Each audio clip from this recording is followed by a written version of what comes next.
Dios les bendiga, hermanos. Como cada domingo al comenzar, con este saludo, el cual era un distintivo del apóstol Pablo y de varios de los seguidores del Evangelio, decimos en esta mañana que la gracia, que la paz y la misericordia, esos tres distintivos de la salvación de Dios, esté con cada uno de nosotros. El día de hoy, amados hermanos, dando continuidad a la exposición cronológica del libro de Primera de Pedro, vayamos directamente a nuestras escrituras. La semana pasada concluíamos Primera de Pedro capítulo 1 versículo 21, de tal manera que el día de hoy, si Dios lo permite, estaremos concluyendo el capítulo número 1, escudriñando el versículo 22 a versículo 25, Primera de Pedro capítulo 1, versículos 22 a 25. Llamados a vivir un amor fraternal, no fingido.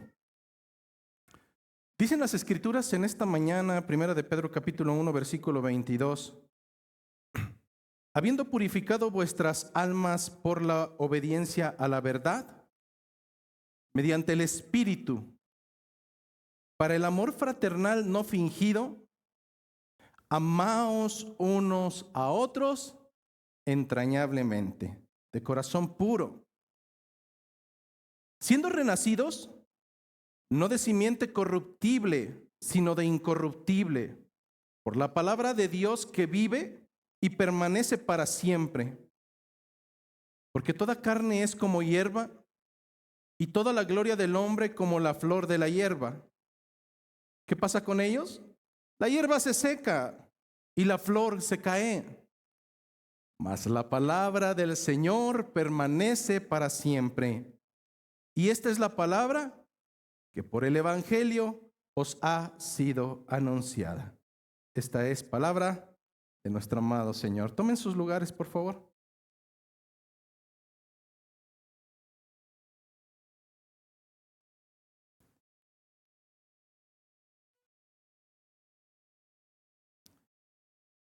Entre los años 1939 y 1945, el mundo fue testigo de una de las situaciones bélicas más grandes por las cuales ha atravesado este planeta.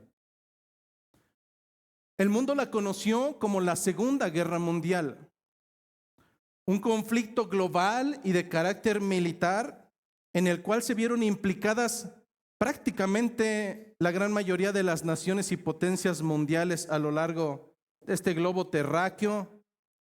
Un evento el cual fue caracterizado por una inhumanidad y una impiedad a través de persecuciones masivas que incluyeron la muerte masiva de personas civiles y dentro de las cuales logramos identificar, y muchos de nosotros recordaremos a través de historia y a través de películas, de ese evento llamado el Holocausto.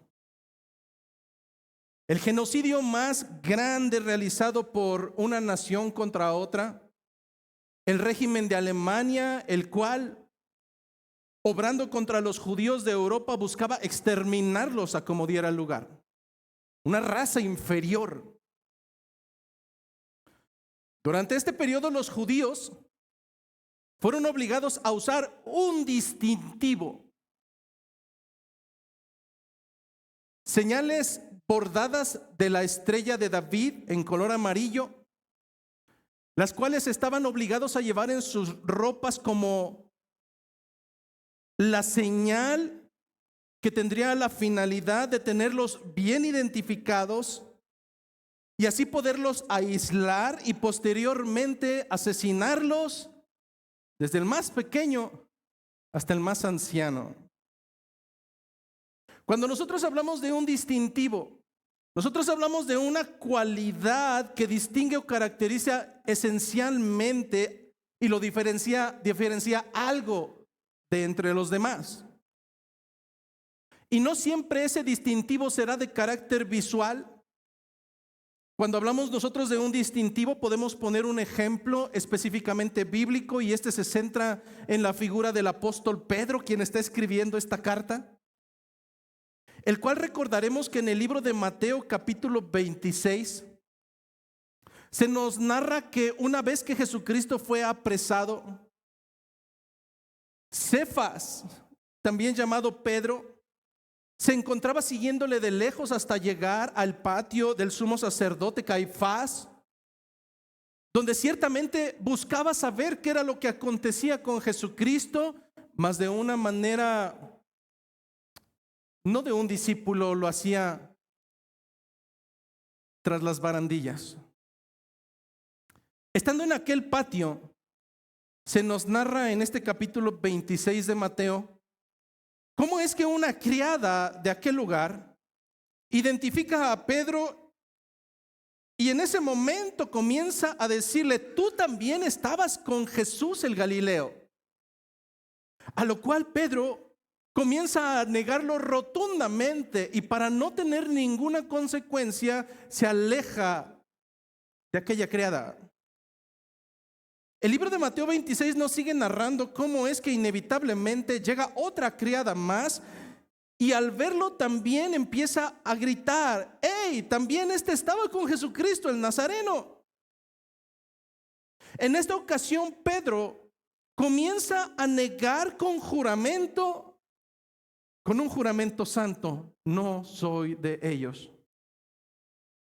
Finalmente nos narra el libro de Mateo cómo es que en una tercera ocasión los que se encontraban congregados en aquel patio comenzaron a decir: verdaderamente, verdaderamente, también tú eres de ellos, porque aún tu manera de hablar te descubre. El resto es historia. Sabemos que con tal de no ser apresado o tener una consecuencia, Pedro comienza a maldecir, tal cual como lo haría cualquier gentil. Pero algo es innegable, y es que aún la manera de hablar es un distintivo, y ha sido un distintivo de aquellos que son seguidores del Cristo, del Mesías. ¿Qué sucede con los creyentes? ¿Qué sucede hoy en la actualidad?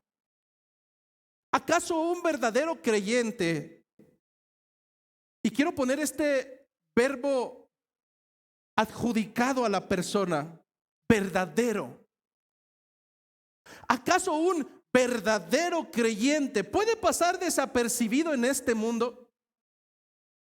¿Acaso es necesario que tú como creyente tengas que decir soy cristiano para que los demás puedan notar que no eres como los demás y que de manera contraria tienes distintivos que te hacen diferente al resto de los que se encuentran a tu alrededor? La respuesta es no. Un verdadero creyente debería de llevar en su propia persona, en su hablar, en su caminar, en su conducir, los distintivos, no bordados, los distintivos, tal vez no visuales, pero perceptibles, de que él en verdad es un seguidor, un verdadero seguidor de Cristo. Nosotros podemos encontrar en la historia, en Hechos de los Apóstoles, capítulo número 11, cómo es que en aquel entonces, cuando aún el pueblo se confundía con los judíos, porque es ahí donde surgió la cristiandad, el Imperio Romano no podía diferenciar entre unos y otros, realmente no había un distintivo, pero en Hechos de los Apóstoles, capítulo número 11, cuando la cristiandad empieza a crecer, fue inevitable decir, ellos tienen distintivos que les hacen diferentes del resto de los judíos.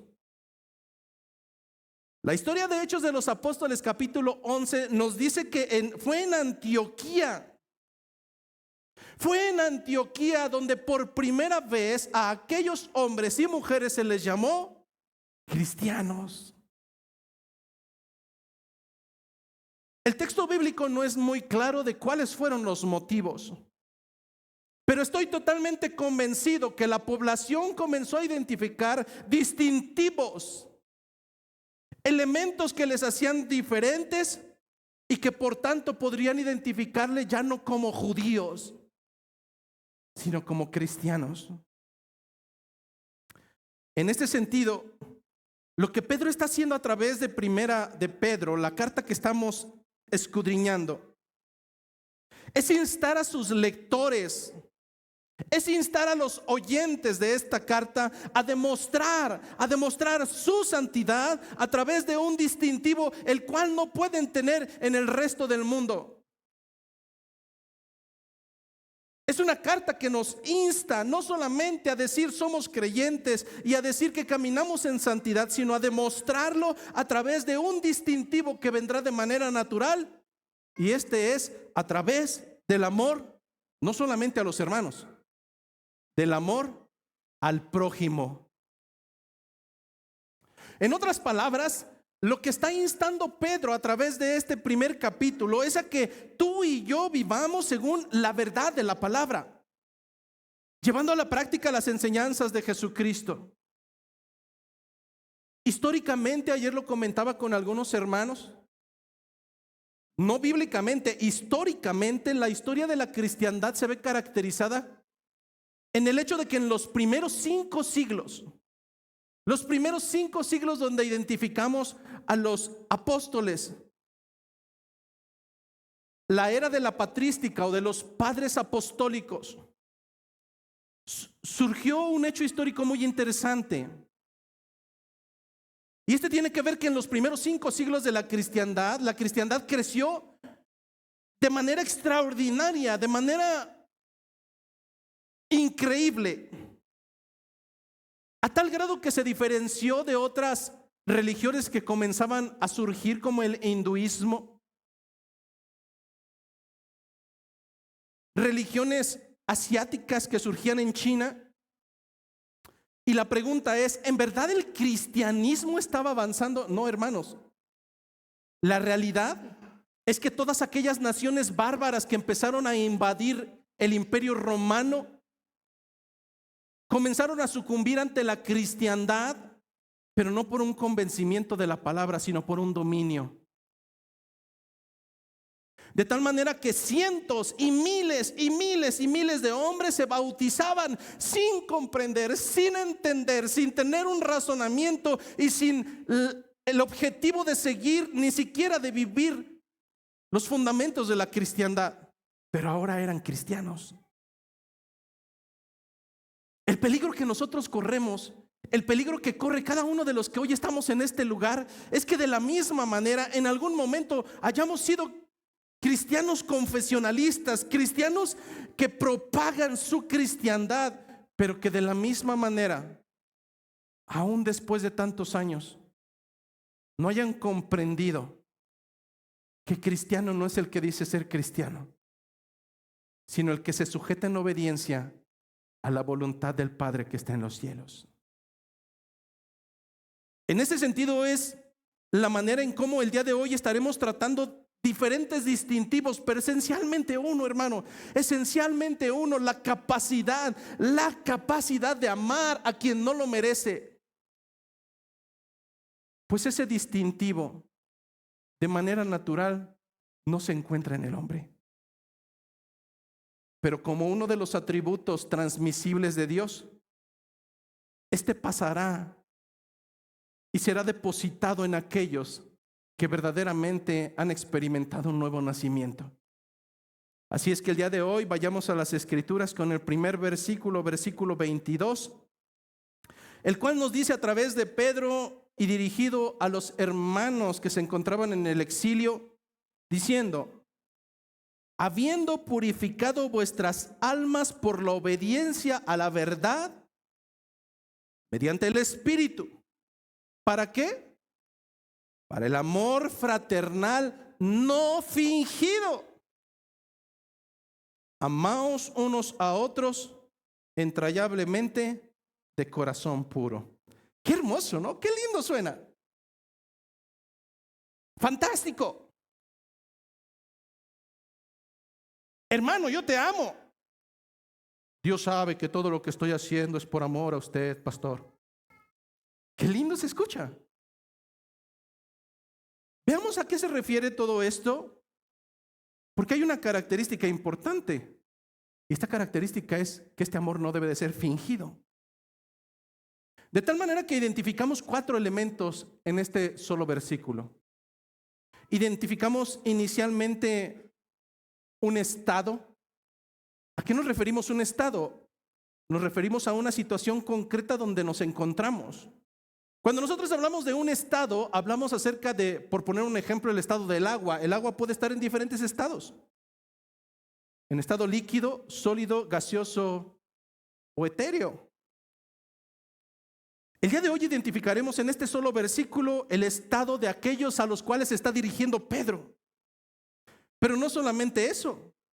Identificaremos en este solo versículo cuál fue el medio para poder llegar a ese estado.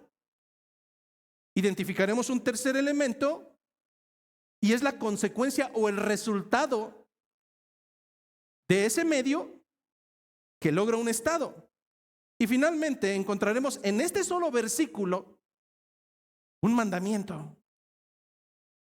Y un mandamiento el cual no proviene del hombre, el cual no proviene de un pastor, el cual no proviene de un congregante. Este será un mandamiento que por inspiración divina proviene de Dios. Pero nuevamente, como lo hemos mencionado en otras ocasiones, si aún en la legalidad es un delito abrir una carta que no es para mí, hay una alta probabilidad de que en esta mañana, para alguno de ustedes o para algunos de nosotros, esta carta no sea para nosotros, por cuanto el distintivo no se encuentra en nuestras vidas. En este sentido, hermanos, el apóstol Pedro identifica un estado que él lo da por hecho. No es un estado que es probable. Lo que está haciendo Pedro es dejar por sentado que este estado es una realidad. ¿Cuál es este estado? Este estado es un estado de purificación. Pedro no está diciendo, hay una alta probabilidad que algunos de ustedes hayan sido purificados. No, lo que Pedro está diciendo es que, dándolo como un facto, ustedes han sido purificados, vuestras almas han sido purificadas. En otras palabras, ustedes se han limpiado moralmente. El primer distintivo, este primer distintivo de una limpieza moral, es un distintivo que no proviene del hombre. ¿Te has puesto a pensar cuántas ocasiones has tenido un mal hábito o un vicio? Hay una alta probabilidad que aún lo sigas manteniendo, oculto, tras bambalinas. Pero ponte a pensar cuántas veces has luchado con tu voluntad para poder hacer a un lado ese hábito. Y el resultado ha sido siempre el mismo. Año tras año, en las 12 campanadas, haces el propósito de hacerlo a un lado cuando lo has hecho año tras año sin un buen resultado. Hablar acerca de la limpieza moral no es hablar de decirle al hermano, échale ganas y deja de hacer eso. No, hermano, es algo que proviene por gracia y es un don divino, un distintivo que proviene por Dios. La pregunta es, ¿cuál es la finalidad de que un ser humano, especialmente un creyente, pueda llevar una vida pura? En otros lugares cristianos te dirán que tú te tienes que portar bien para alcanzar el cielo. En otros lugares te dirán que no importa cómo seas, te vas a ir al cielo con todo y zapatos. La cuestión bíblica nos dice que nosotros no hacemos buenas obras para ganar la voluntad de Dios o el agrado de Dios. Que una vida moralmente pura es el resultado de la gracia y de la misericordia de Dios, y que por tanto el vivir una vida pura en cada uno de nosotros no se traduce en ganar el cielo, sino vivir para la gloria de aquel que nos ha llamado por misericordia. Pero tal como lo decíamos la semana pasada, cuando en tu pensamiento y en tu corazón no ha caído esa moneda de 20, cuando no ha caído al corazón, por gracia, simplemente seguirás batallando con cada una de esas situaciones que son desagradables delante del Señor. De tal manera que el estado posicional y espiritual al que les está hablando Pedro da por sentado de que ellos han sido limpiados moralmente. La pregunta es, y aquí vamos al segundo distintivo, ¿cuál fue el medio? ¿Cómo sucedió? ¿Por qué sucedió? Y aquí viene la importancia de realmente allegarnos a Jesucristo, y el medio fue el obedecer la verdad. El obedecer la verdad, en otras palabras, la palabra de Dios, el evangelio. Cuando nosotros vamos a Primera a Tesalonicenses, capítulo número 2, versículo 13. Primera Tesalonicenses, capítulo 2, versículo 13, las escrituras nos dicen lo siguiente. Por lo cual, también nosotros, sin cesar, es decir, sin detenernos, sin parar ni un momento, damos gracias a Dios. ¿De qué damos gracias a Dios, hermano? ¿De que te esté yendo bien económicamente? ¿De que tengas un buen trabajo? ¿De que tengas una buena vivienda? ¿De que seas el non plus ultra de la academia y tengas un postdoctorado? No, hermano, el agradecimiento de los apóstoles es el siguiente: de que cuando recibisteis la palabra de Dios, que oísteis de nosotros, la recibisteis no como palabra de hombres, sino según es en verdad. Si esa palabra no proviene de Dios, si no proviene del hombre, entonces ¿de dónde proviene? Es la palabra de Dios. Pero usualmente la palabra de Dios, cuando realmente cae en tierra fértil, continúa diciendo, la cual actúa en vosotros los creyentes. La cual actúa en vosotros los creyentes. Y aquí es donde surge una pregunta. En el escenario general, de verdad, date cuenta, voltea a ver a tu alrededor y prácticamente son las mismas personas que domingo a domingo están expuestos a la palabra de Dios. Sin embargo, si tan solo pudieras posicionarte en este lugar y darte cuenta de cómo se encuentra cada uno de ustedes, te darás cuenta que mientras hay algunos que realmente se ve que están recibiendo y atesorando la palabra del Señor, habrá otros que simplemente, esto fue un día de campo, fue cumplir moralmente con su conciencia, pensando que asistir a un lugar donde se expone la palabra ya nos dio un punto valuable, y no es así. El mismo comportamiento lo vemos en jóvenes y adolescentes. ¿Qué es lo que sucede? La palabra ciertamente es viva y eficaz, pero no será sino hasta en el momento en el que Dios extienda misericordia, que esta palabra actúe en los creyentes. Los creyentes.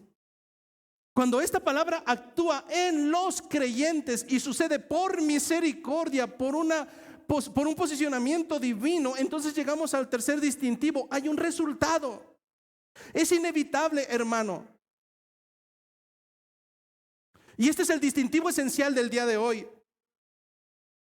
Cuando realmente la palabra ha ingresado, no solamente ha penetrado hasta lo más profundo de tu corazón, hasta los tuétanos.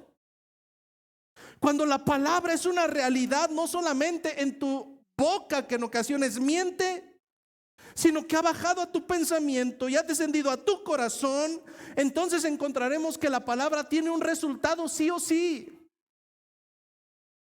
Y ese resultado, ese distintivo, es que inevitablemente habrá en los creyentes un sincero amor por el prójimo. Un sincero amor por el prójimo. El texto bíblico en el versículo 22 nos dice que hay una característica que viene de la mano de este distintivo, y es que ese amor es no fingido. La palabra que se utiliza en el original en griego es la palabra anupokritón. Suena, ¿verdad?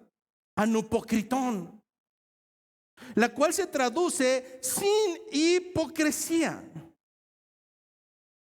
Es decir, sin motivos o intereses ocultos. Cuando nosotros hablamos de la frase amor fraternal no fingido, implica un carácter desinteresado. No pienso obtener nada. No voy a amar para que me amen.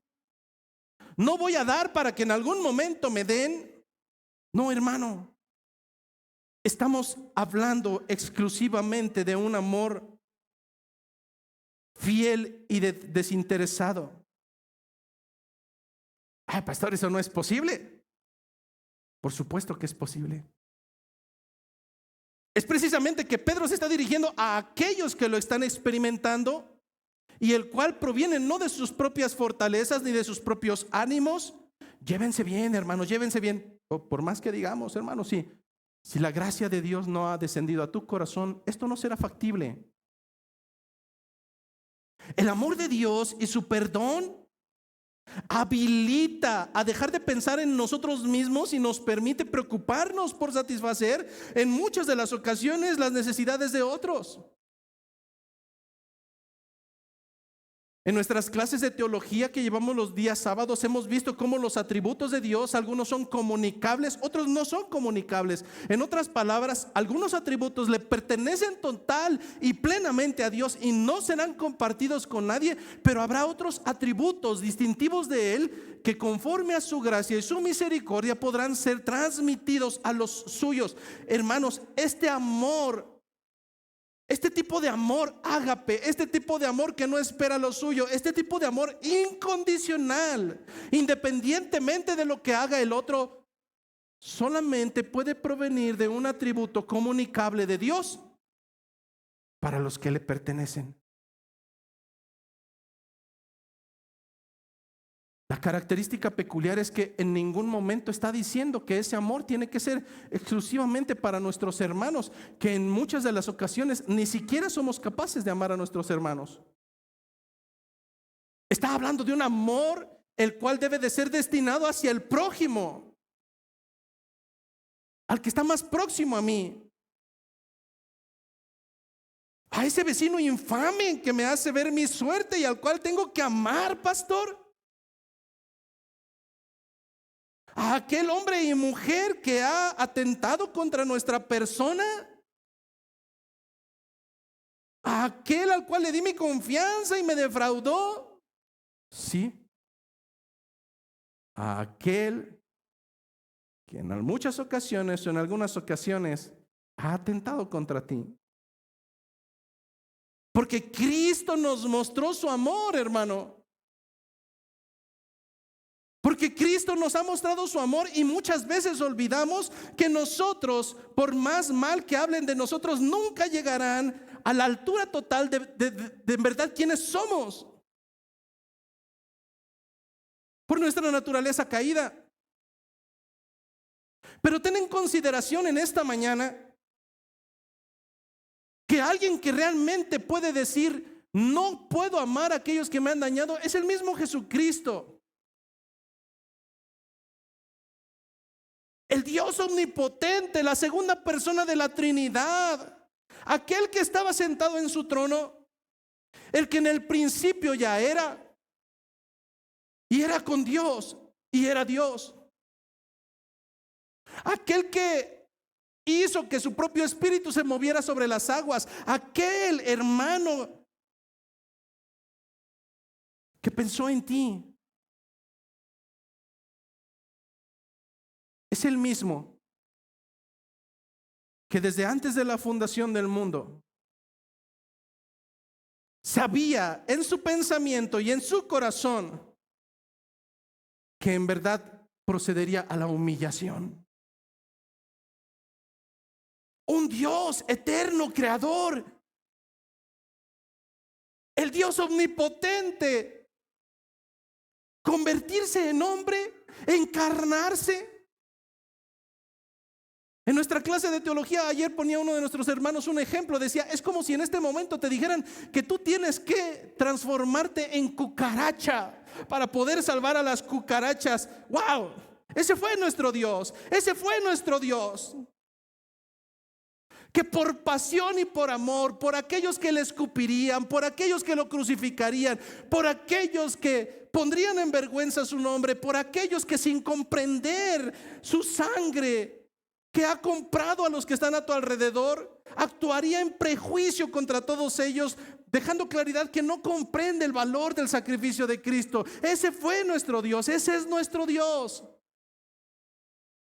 al cual las Escrituras nos instan a que imitemos como hijos amados. Es en este sentido, hermanos, que ahora nosotros podemos seguir ese ejemplo, amando a los demás y sirviendo desinteresadamente.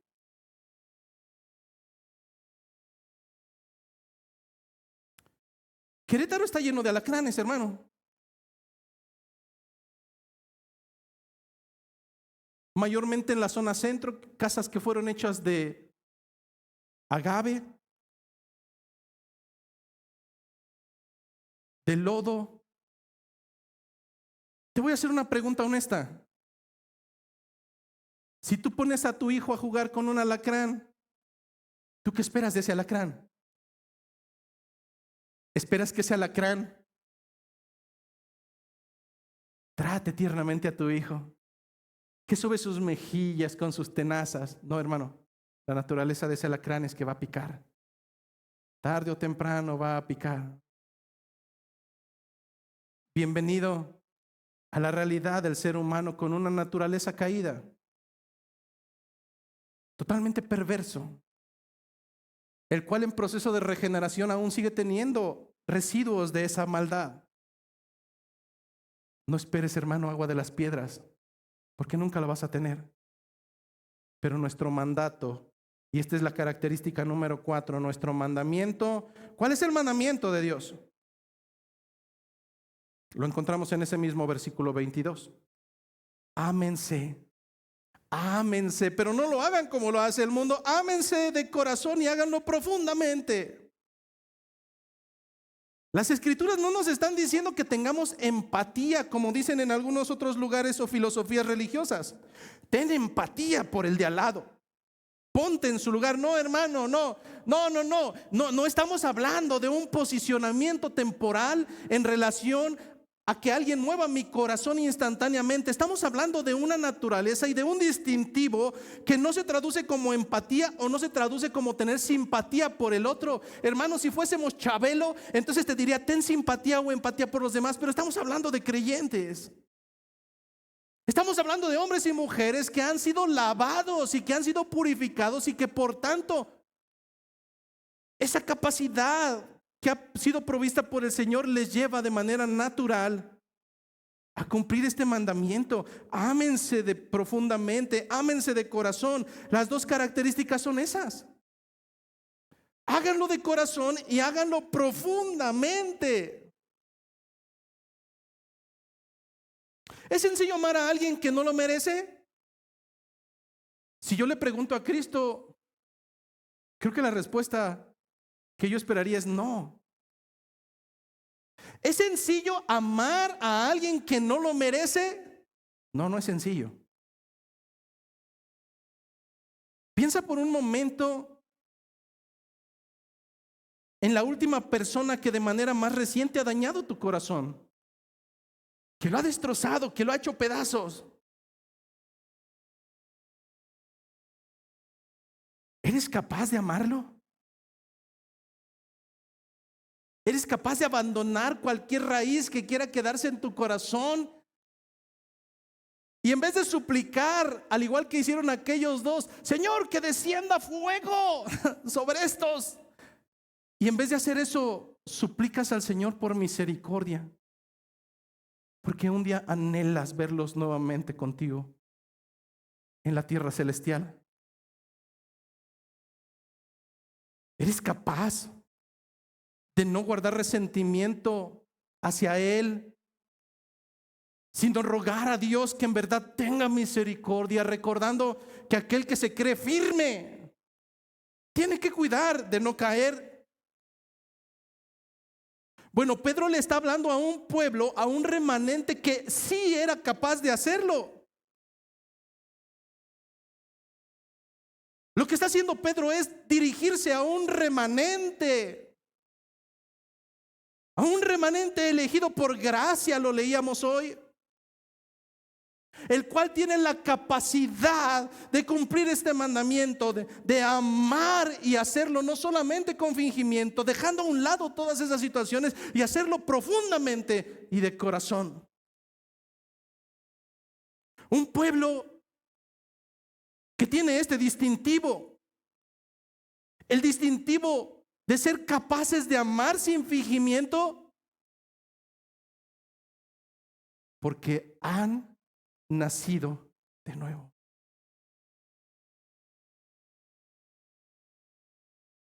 Un amor genuino y duradero no es posible en el pensamiento humano. Las estadísticas de Querétaro siguen en aumento.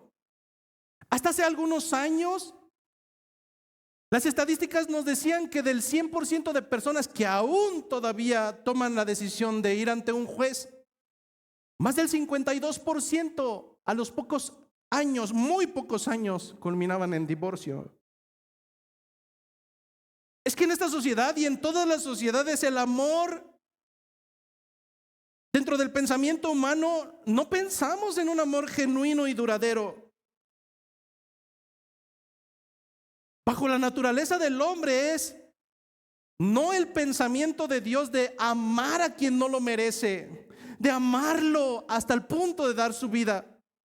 No, en el pensamiento del hombre está aún el rezago de la ley del talión. ¿Me hizo? Le hago. Ojo por ojo, diente por diente. Pero en un creyente, no en el que dice ser cristiano, no, hermano. No aquellos que en todo nuestro ámbito social, incluyendo las redes, decimos, por amor en el celo del Señor, y actuamos de una manera contraria. No, hermano, estamos hablando bajo la naturaleza de un creyente que ha nacido de nuevo mediante la palabra de Dios. Esta exhortación para amar sí o sí va a fluir. Y lo hará por una razón, por una nueva vida, como miembro ya no del mundo, sino de una familia que ha provenido y proviene por gracia.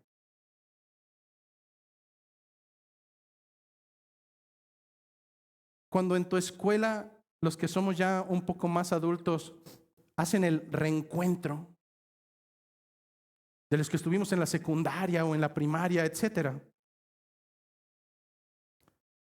llevan a sus familias y a veces ni siquiera es necesario preguntarle a un niño de quién es hijo. Dices, esa carita y esos hablados, eres hijo del cacharpas. ¿Cómo supo? Porque un hijo usualmente tenderá a replicar lo que se le enseña en casa, lo que vive en casa. En este sentido estamos hablando de una paternidad divina, hermanos, de una paternidad que proviene de lo alto, de una paternidad de la perfección y del amor total que no deja lugar a un solo resentimiento. Estamos hablando de la paternidad de Dios, un amor genuino y duradero. Un amor genuino y duradero sí es posible. Claro que es posible, y este va a ser en virtud del amor de Dios que nos ha mostrado primero al darnos un nuevo nacimiento en Cristo Jesús.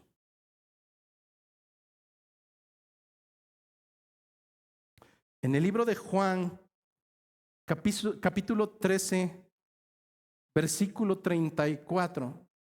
Libro de Juan, capítulo 13, versículo 34.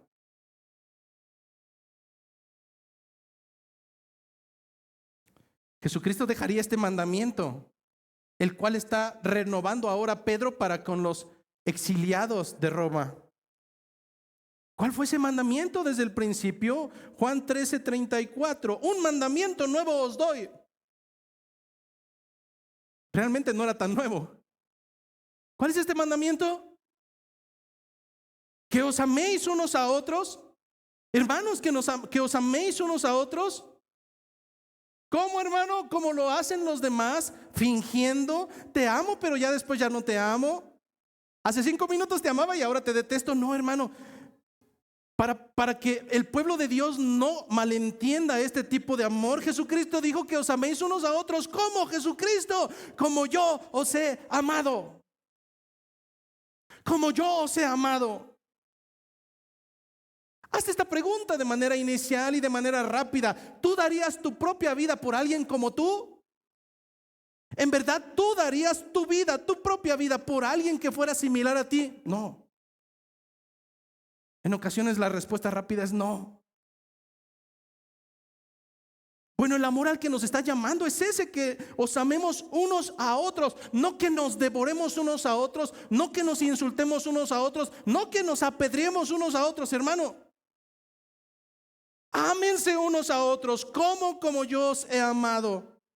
Que también os améis unos a otros. Versículo 35. ¿Somos cristianos? No lo sé, la respuesta está en el versículo 35. En esto conocerán todos que sois mis discípulos. Señor, ¿cómo conocerá la gente que nosotros somos tus discípulos? Si tuviereis amor los unos por los otros. De tal manera que no importa cuánta Biblia publiques, no importa cuántos versículos al día puedas poner en tu casa, en los dindeles, en los postes, no importa que a todo mundo salgas con un crucifijo grande o con un manto que sea totalmente áspero y digas, gloria a Dios, amén, sí, aleluya. Cuando el distintivo por el cual deben de identificarte está ausente en tu vida cotidiana. Es que el llamado no fue a que pagues el mal con el mal.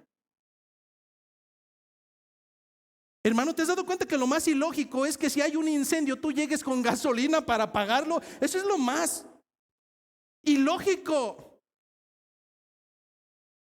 Cuando tú quieres apagar el fuego con gasolina, lo único que demuestras es que tú no quieres apagar ese fuego. Lo que tú quieres es que eso de una vez truene y arda como Troya.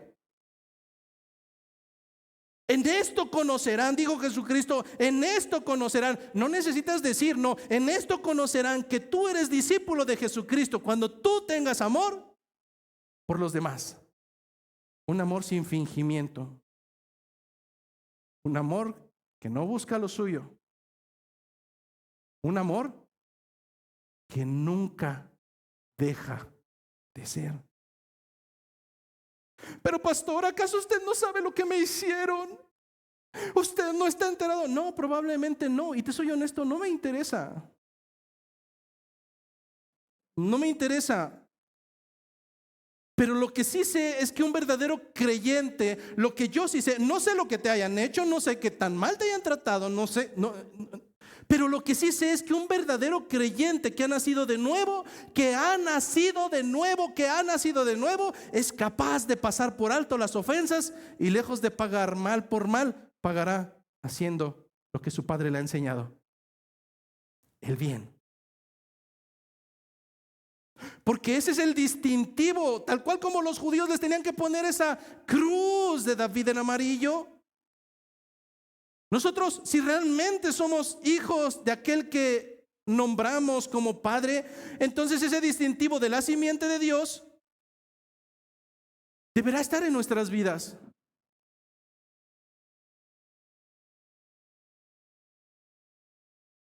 Porque ese distintivo de la simiente de Dios no puede provenir de nosotros mismos. Al igual que el alacrán, su naturaleza es picar y hacer daño. La naturaleza del hombre es ser malvado a causa de su perversidad, a causa del pecado. Pero cuando encuentras ese distintivo y es una realidad en tu vida, en verdad puedes decir gracias, amado Señor. Porque este corazón que era perverso, ahora te pertenece. Y no puede sino más que obrar con ese distintivo que proviene de ti. Primera de Juan, capítulo 4, versículo 7. Primera de Juan, capítulo 4, versículo 7. Amados, amémonos unos a otros, porque el amor es de Dios.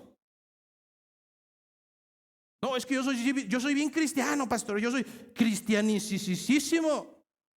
Continúa diciendo, todo aquel que ama es nacido de Dios y conoce a Dios. Versículo 8. Y esto va para muchos de nosotros, o para algunos de nosotros, o tal vez ni siquiera para nadie, pero dice, el que no ama, simplemente no ha conocido a Dios, porque Dios es amor. En esto se mostró el amor de Dios para con nosotros, en que Dios envió a su Hijo unigénito al mundo para que vivamos por Él. En esto consiste el amor, no en que nosotros hayamos amado a Dios, hermanos, porque no éramos capaces, sino en que Él nos amó a nosotros y envió a su Hijo en propiciación por nuestros pecados. Amados, si Dios nos ha amado así, entonces debemos también nosotros amarnos unos a otros. Nadie ha visto jamás a Dios. Si nos amamos unos a otros, Dios permanece en nosotros y su amor se ha perfeccionado en nosotros.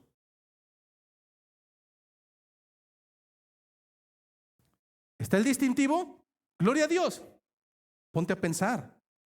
¿No está el distintivo? Estás en graves aprietos. No importa tu trayectoria de tantos años en la cristiandad. ¿Tienes ese distintivo? Gloria a Dios. No hay ese distintivo. Estás en graves aprietos.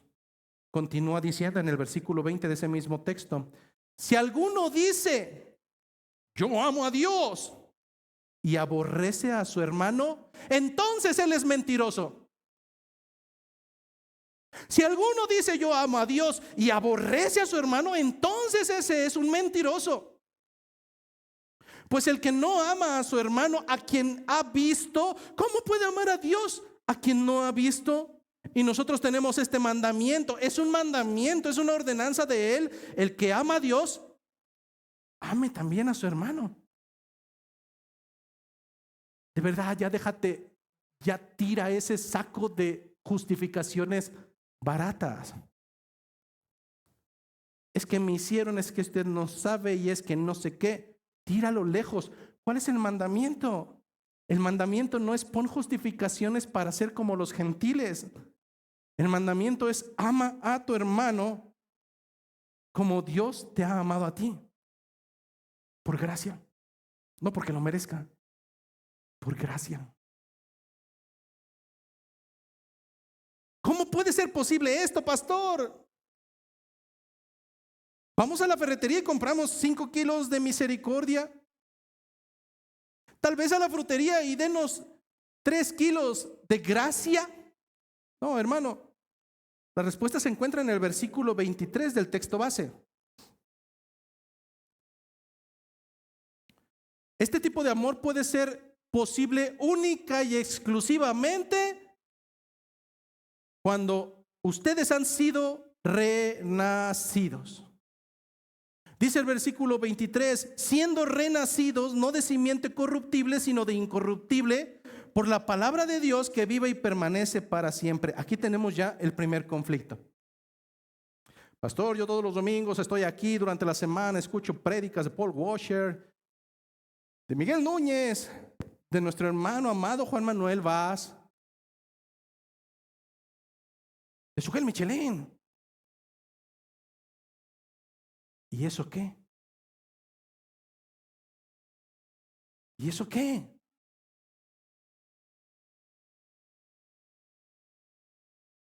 Hermano, si tú no has renacido,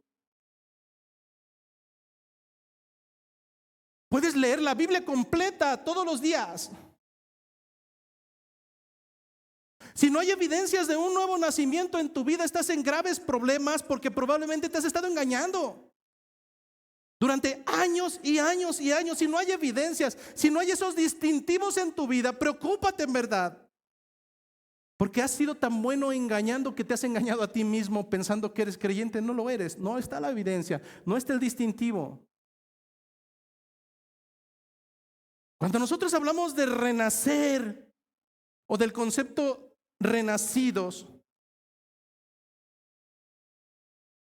hablamos de un concepto del cual Jesucristo fue el primero en dejar claridad que sin esta característica espiritual, simplemente tú no entrarías en el reino de los cielos.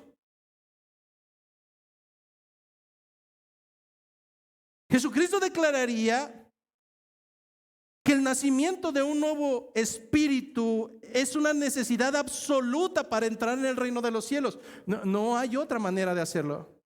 Es el distintivo. En Juan capítulo 3, versículo 3, le dijo al fariseo Nicodemo: en verdad, es decir, esto no es mentira, te estoy diciendo que es cierto, en verdad te digo que el que no naciere de nuevo no puede ver el reino de Dios. No puede. Tu historial de congregante, basura. Tus tantas horas acumuladas de estudio bíblico, basura. Profesas con tus labios que amas a los hermanos y que todo lo que haces lo haces por su bien, basura. Si no hay un nuevo nacimiento, si no eres nueva criatura, en verdad te digo que si no has nacido de nuevo, no entrarás al reino de Dios. No lo harás. ¿Eres cristiano confesional? ¿Has confesado con tus labios que eres cristiano y no has nacido de nuevo? ¿Te consideras un medio cristiano, medio carnal? Eso no existe. Jesucristo dejaría claridad: o estás conmigo o estás contra mí, hermano. No hay medias tintas. El Señor detesta a los tibios. O eres frío o eres caliente. Pero la tibieza el Señor la saca de sí mismo. No hay hijos medios creyentes. No existen y no es bíblico el cristiano de cuna. Eso es una barbaridad y es una herejía. No eres creyente porque asistes. Eres creyente y eres verdadero discípulo porque se ha gestado en ti algo maravilloso: el haber nacido de nuevo. Nicodemo le preguntaría a Jesucristo: Señor, ¿cómo puedo yo nacer de nuevo siendo tan viejo? No comprendes lo espiritual. Hablas de tu propia carnalidad. Cuando nosotros hablamos de un nuevo nacimiento, teológicamente le conocemos como el proceso de la regeneración. Cuando por algún motivo te abres en tu piel y en tu carne, esa cortadura no permanece así a menos que tengas insuficiencia de regeneración. Pero usualmente lo que sucede conforme a la perfección de Dios en cuanto a nuestro cuerpo es que poco a poco la sabiduría de Dios hace que esa carne se regenere y que en ocasiones quedarán las marcas de que ahí hubo regeneración. Hay evidencia. No, pastor, usted no sabe, a mí una vez me atacó un tiburón, me arrancó este pedazo, pero ahora lo tengo nuevamente. No es cierto, no hay evidencia de que haya sucedido así. La regeneración, más que un borrón y cuenta nueva, marca el inicio de una nueva vida, el inicio de una nueva vida en una persona que radicalmente comenzará a ser nueva criatura.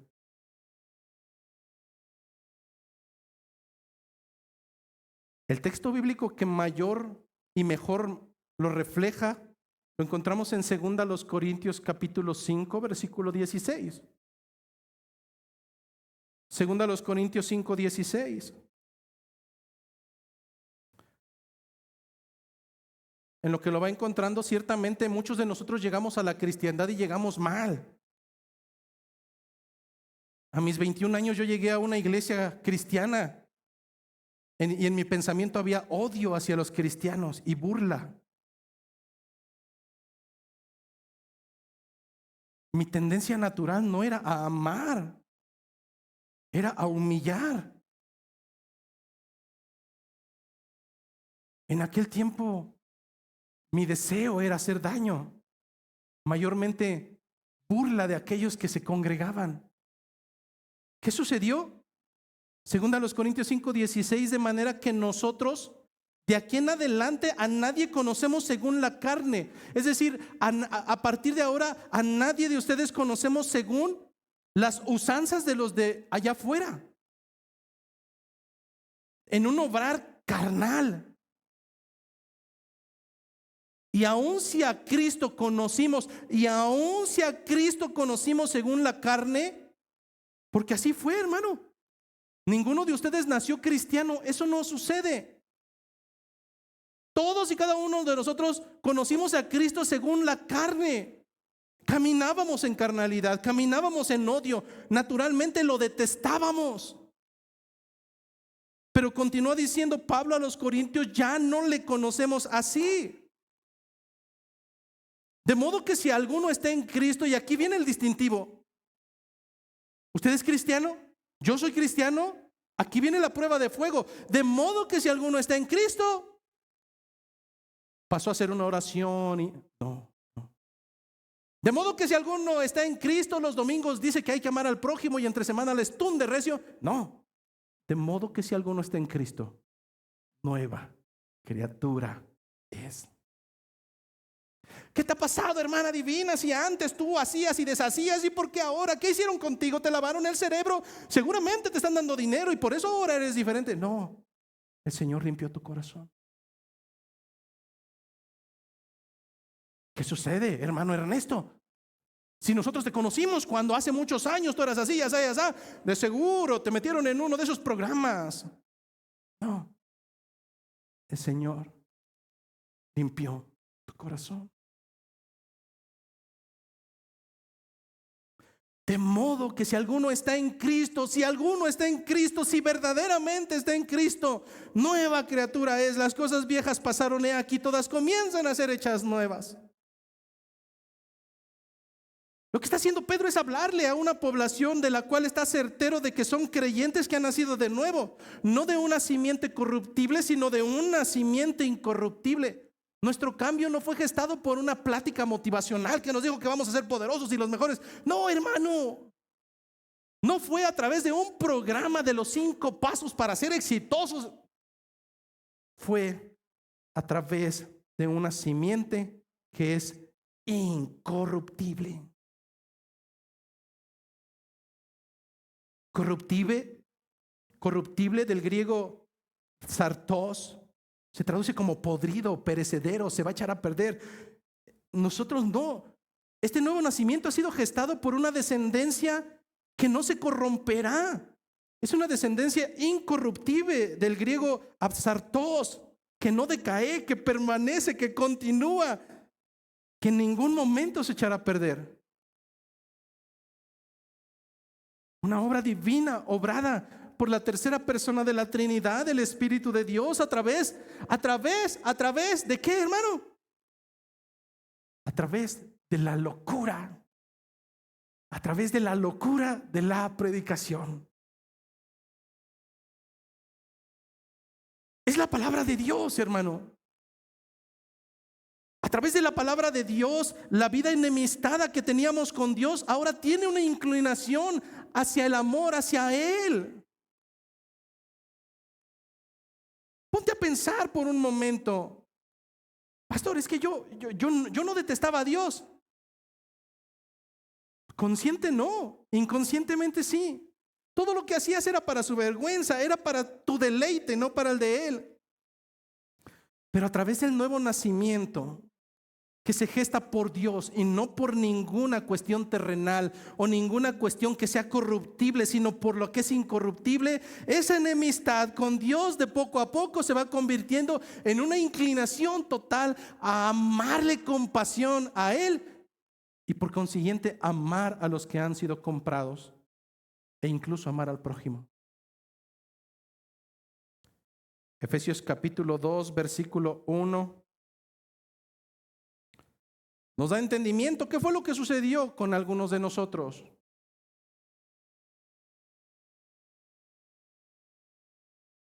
Dice Efesios capítulo 2, versículo 1, que Él nos dio vida. Fue Él. Nosotros nada más le buscamos. Fue Él quien nos dio vida a nosotros cuando nosotros estábamos muertos en nuestros delitos, en nuestros pecados, en los cuales está diciendo, anduvimos en otro tiempo. Oiga, ¿y si yo aún estoy en esos deleites de mortandad?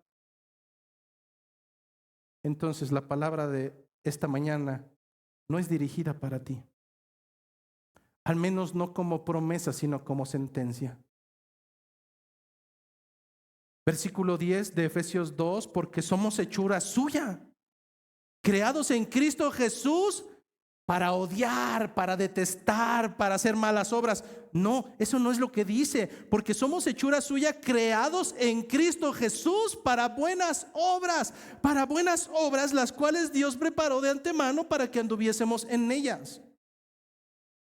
¿Ves cómo la postura de salvo siempre es salvo? Es una inconsistencia cuando la tomas desde esa visión.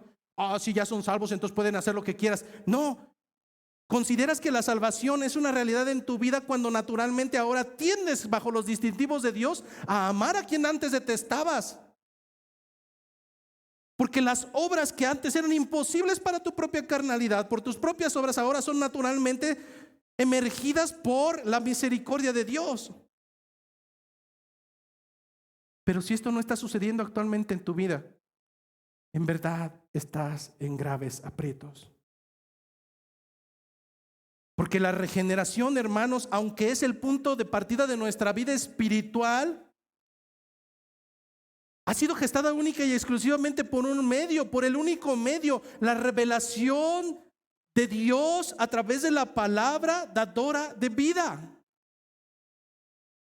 No por dinámicas cristianas, no por innovaciones dentro del evangelio. No, hermano, a través de los siglos ha sido el Espíritu de Dios quien confronta y convence de pecado, de justicia y de juicio a los elegidos a través de la palabra. A través de la palabra, este es un espejo donde está la ley de Dios y nos demanda perfección, y en donde como un espejo nosotros nos vemos y vemos realmente nuestra naturaleza, cuán ruines y sucios somos, y nos damos cuenta que esto que es perfección no concuerda con nuestro rostro, y que por tanto lo único que puede librarnos de este mal llamado pecado es la misericordia de un Salvador. A través de su palabra nos damos cuenta que no somos buenas personas, de que no hay justo ni aún uno, de que no hay quien busque a Dios, de que de nuestras bocas surge veneno como de áspides, como de víboras, que solamente a través de un acto de amor divino ejercido por el Espíritu de Dios, nosotros podemos traer esa verdad ante nuestros ojos. Como una película que pasa rápidamente frente a nosotros y vemos cómo nuestros pasos han sido solamente suciedad y suciedad y suciedad, y que por nuestras obras no podemos ser agradables delante de Dios. Señor, ¿qué hacemos? Porque mi vida es totalmente nauseabunda. No iré al cielo por ser buena persona, iré al cielo por la misericordia y la gracia de mi Salvador. ¿Existen esos distintivos en tu vida? Si la respuesta es no, estás en graves aprietos. Dice el libro de Lucas capítulo 8 versículo 5. Libro de Lucas capítulo 8 versículo 5. Jesucristo dando una enseñanza, dice que el sembrador salió a sembrar su semilla. Entre paréntesis, el tipo de siembra que se utilizaba en el tiempo de Jesucristo, en su gran mayoría era a través de un proceso de producción o agrícola que se llamaba siembra por bolo. La siembra por bolo era meter la mano dentro de esa semilla que querías que germinara y lanzarla dentro del terreno que pretendías que esa semilla creciera. Ahora vamos al texto y vas a comprender. El sembrador salió a sembrar su semilla y mientras sembraba, una parte cayó en el camino y fue pisoteada. Y las aves del cielo la comieron. Otra parte cayó sobre las piedras y nacida se secó porque no tenía humedad. Otra parte cayó entre espinos y los espinos que nacieron juntamente con ella la ahogaron. Y otra parte, la cuarta parte, cayó en buena tierra y nació y llevó fruto a 100 por 1. Hablando estas cosas, decían a gran voz los discípulos, decía a gran voz a los discípulos: el que tiene oídos para oír, oiga. Versículo 9, y sus discípulos le preguntaron diciendo: ¿qué significa esta parábola? Y él le dijo: a vosotros os es dado a conocer los misterios del reino de Dios, a ustedes, pero a los otros por parábolas, para que viendo no vean y oyendo no entiendan. Ellos aún no habían entendido. No había sido extendida la gracia. ¿Has escuchado a aquellos que dicen: yo ya leí la Biblia, pero no le entiendo y le busco?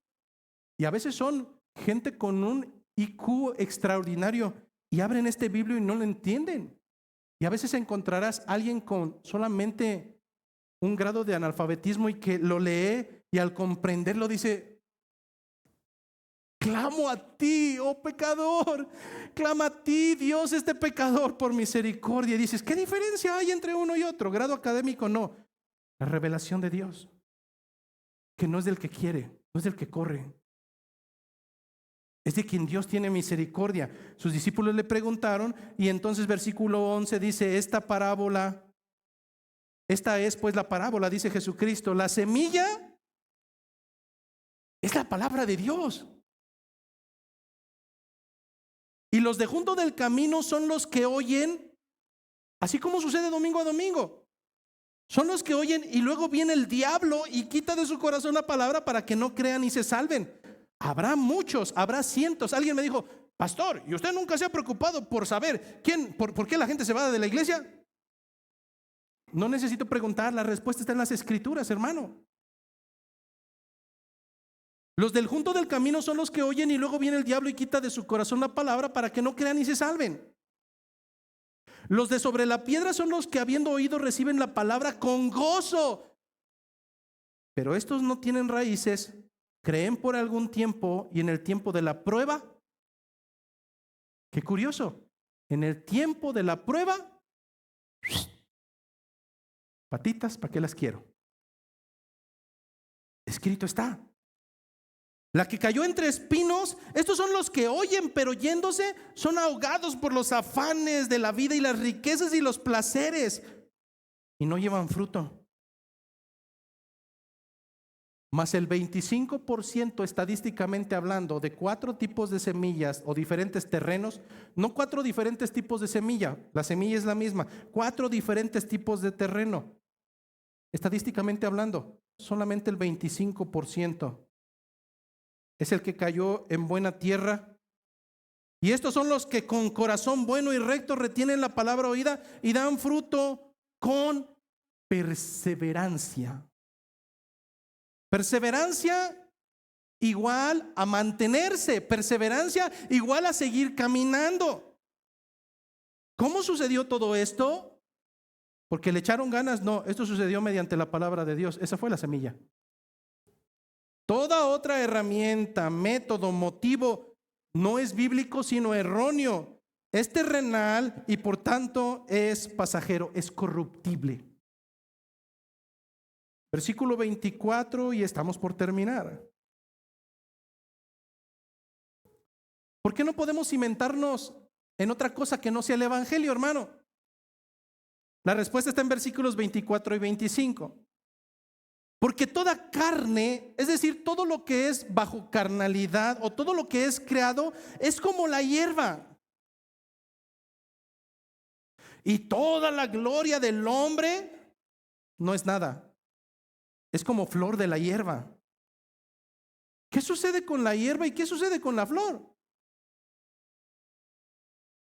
La hierba se seca y la flor se cayó.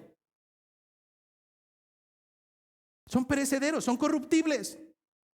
Lo que está haciendo Pedro al citar Isaías 40, 6 al 8, es recordar a los creyentes que todo en esta vida, todo, ya sean bienes, ya sean logros, ya sean personas, son pasajeros, se marchitarán y desaparecerán con el paso del tiempo. Piensa por un momento esto, hermano. Si el motivo de que alguien se aleje del evangelio o de la sana doctrina fue una creación, está cimentando su fe sobre carne, sobre la gloria del hombre. ¿Qué sucederá con todo eso? Se marchitará y caerá. Pero solo la voluntad de Dios y su palabra, su obra son eternas, hermano. Por tanto, debemos dejar de andar tras las cosas temporales. Hermano, ¿por qué no vino usted al culto? Es que mi hijo no tenía ganas. Temporal, carnalidad, marcesible. ¿Por qué te apartaste del camino? Si la respuesta es cualquier otra cosa y no la palabra del Señor, y lo hemos dicho cientos de veces detrás de este púlpito, si la razón por la cual te alejas del cuerpo de Cristo es cualquier otra,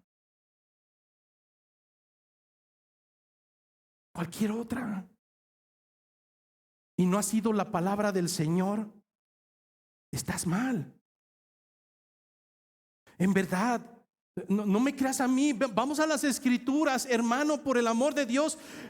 Aún las motivaciones de un creyente deben de ser las correctas, y las motivaciones no pueden estar cimentadas en otro ser humano, en otro hermano, en otra cuestión que sea terrenal, en mis pensamientos, en actitudes. No, hermano, nuestro pensamiento y nuestra vista, nuestro foco debe de estar siempre cimentado en el blanco perfecto que es Jesucristo. La palabra de Dios no es otra cosa más que la revelación de quién es Dios a través de Jesucristo. La palabra es la revelación del Verbo encarnado, el cual desde el principio era con Dios y era Dios, y que por humillación y amor a nosotros tomó forma humana. Es la revelación de nuestra salvación. Es a través de la palabra que nosotros entendemos que desde el principio el hombre no pudo mantener la única obligación que tenía, el único mandato que se le dio, que era obediencia. Y que a través de esa desobediencia él rompió el pacto. Mas Dios, como fiel centinela que había firmado el resto de ese contrato, dejaría claro que es suficiente que Dios cumpla su parte para que ese pacto siga adelante. Generaciones tras generaciones, profetas anhelaron la llegada del Verbo encarnado, del siervo sufriente, de la raíz de David, mas sus ojos nunca lo vieron, simplemente administraron la gracia que sería destinada para nosotros. Hermanos, siendo la generación que ha visto la realidad de Cristo, deberíamos de tener el distintivo anhelando que nuestra nación llegue a su realidad. Concluye diciendo que de la manera en que la terrenalidad es vana, por otro lado, hermano, la palabra del Señor permanece para siempre, y esta es la palabra que por el evangelio os ha sido anunciada.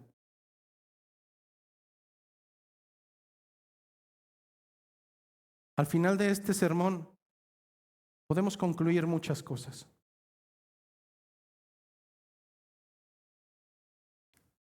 Y me gustaría hacer referencia a ese mismo ejemplo que puso nuestro Señor. Había un hombre necio, el cual construyó su casa sobre la arena. Y cuando vinieron las tormentas se llevaron todo aquello que había cimentado, por cuanto estaba cimentado bajo un terreno que no era firme. Pero hay otro tipo de hombres que son sensatos y que son catalogados como sensatos porque no construyen, sino solamente cimentados en la roca, de tal manera que vendrán los temporales y los temporales se llevarán lo que no sirve. Pero aquel que construyó sobre la roca firme vivirá confiado por cuanto la obra permanecerá. De esta manera hay un solo medio para ser partícipes de los distintivos de la ciudadanía del reino de los cielos, un solo medio para poder vivir un amor fraternal no fingido, y este medio es la palabra que es viva y que es eficaz. Instruye a tus hijos a través de la palabra. Instruye a tu esposa a través de la palabra. Y cuando vengan los tiempos malos, deleítate en las promesas que se encuentran en la palabra. Y cuando la vida sea injusta y cuando venga el temporal, ciméntate sobre la roca. Porque al final de tus días entonces serás catalogado como aquel sensato que supo poner su casa sobre la roca inamovible de Cristo. Que la gracia, que la paz, que la misericordia de nuestro amado Señor esté con cada uno de nosotros.